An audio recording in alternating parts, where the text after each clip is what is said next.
Hello mga Zai! So, for today's mini vlog, pupunta nga kami ngayon sa Hacienda Outlet Mall sa Silang, Cavite. So, dito nga kami dadaan ngayon sa Villar City. Ito yung bagong Villar City. Ayun na nga, Villar City nga, pinakita nga, diba? Paulit-ulit. So, yun na nga, binabaybay namin itong kahabaan ng Villar City. Pero, alam niyo mga Zai, mga Zong, from Molino to Dasmariñas, kasi Dasmariñas ang labas nito eh. So, pag pupunta ka ng Tagaytay or what, easy access na lang siya.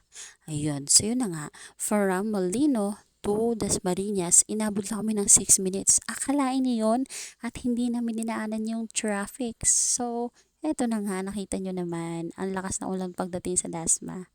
So, 'di ba? O, andyan na kami agad sa outlet mall. 'Di ba? Ang bilis. Charot. So, ayan na nga. Pagpasok namin dito, nabasa nga kami kasi wala nga kaming payong. Pagpasok namin dito, sightseeing muna, tapos sabi ni Jowa, hanap tayo ng CR, nahihina ako sa iyo, hanap na muna kami ng CR.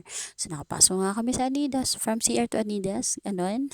So nakapasok na kami dito, grabe, pag pupunta ka dito, dapat alam mong marami kang baong pera. Charot.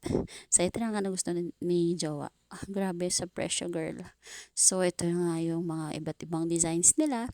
So, mahilig kayo sa mga shoes, adult sandals, mga pang gym. Ayan, marami dito guys.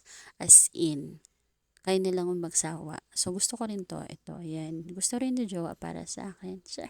Parang, parang, sa, ang dami sinabi.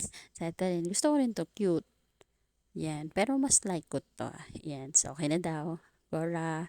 So, meron din sila mga sandals na adult sandals like this. Ayan. Kung mahilig kayo dyan, pwede kayong pumunta dito.